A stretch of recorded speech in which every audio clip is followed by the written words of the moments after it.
Hi, Free English Lessons here. We actually had a travel agent tell us that one of her students, one of her clients, wanted to come back to our school, and he specifically mentioned, because he tried another school, he called her up and said, "Get me back to that school." And she said, "Well, why?" They do something different at that school. And this is a school in Florida, in Fort Lauderdale. And I'm giving you right now a free English lesson. Basic idea is, what is it that we do in our school that's different? Well, we have a curriculum based on projects, or some people say a project-based curriculum. We do things, we ask the students, what do you like to do? Why are you learning English? What is your purpose? How will you use English 5 years from now? And what's your goal this week for building towards that? And then we do things like make a project. Let's design a shirt, right? And then we go to cafepress.com and make the shirt. We also encourage interruptions. For example, when I want people to bring in a new project or talk about something that they want to do, I often create a problem, and one of the students will say, "Hey Steve,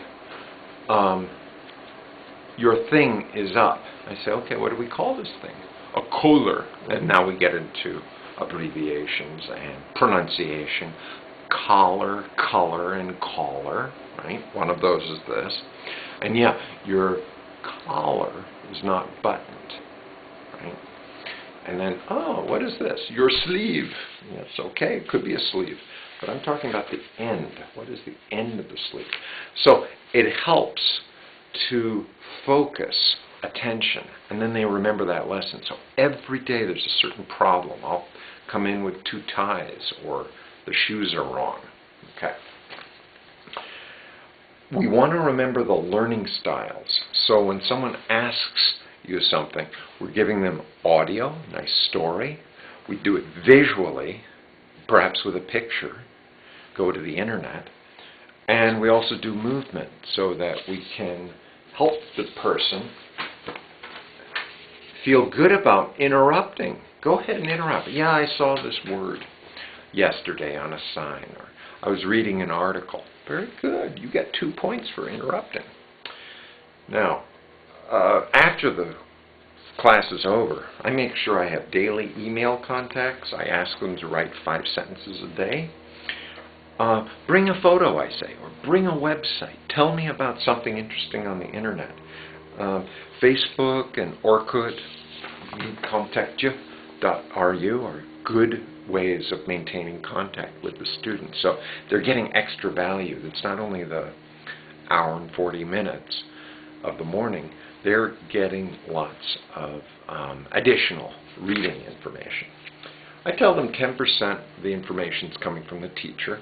Another 20% might come from websites, but then the 70% comes from your fellow students in and outside of the classroom. So I tolerate whispering and note passing because it's between different nationalities. You want to break out of the Pentagon, I tell them. A lot of people come to eat and sleep, and then eat and entertain out in a restaurant, and they go shopping to the beach, and then they go to the school, and they go back again. Well, break out and volunteer. Go meet a neighbor. Offer to cut the grass. I have a neighbor who's 91. Help him with his wiring. He has wiring that needs some help. Bond, Connect, Discover, Explore. Sites.com/bond, connect, discover, explore. That website has 33 activities. The idea is that if you copy or you do the traditions, do the actions of a good teacher, you'll become a good teacher. If you want to become a visual and active teacher, do the things that make a visual and active teacher. You might not agree with them, but if you just do them, you'll eventually adapt your own style. When you're in the lab, you got these ready, esol-lab.com. What's this called, students? Right? What is cool on YouTube? I'm asking that. TOEFL listening is an excellent one. What you want to look for is English with Nadia, or NAD1 AEM. That's her name. If you search TOEIC Sample Test Part 1 on YouTube, you'll find it. TOEIC Sample Test Part 1. There's always pronunciation with Jennifer ESL. And, go ahead and put something up on YouTube.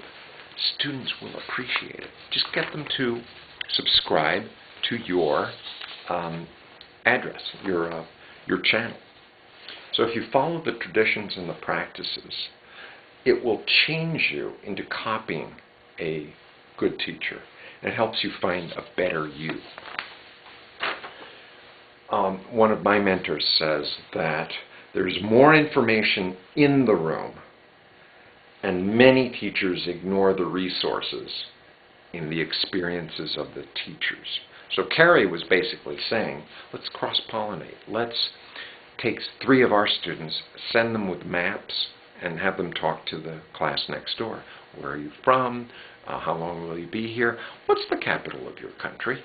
Tell me 3 important rivers. That sort of thing. And you can go low level to high level this way, because low levels will just keep asking. If they have a list of questions, they can keep a conversation going. It's very good for their self-esteem. From Tony, I learned that you tell a story and leave out a little bit of information. Encourages questions. Again, we're going back to getting people to interrupt you. So this has been another free English lesson. I'm showing these techniques to my students so they can choose the ones that they like best. And I encourage you to become a better teacher and tell me how I can improve this presentation and what additional activities I can bring to my students. Thank you for your time.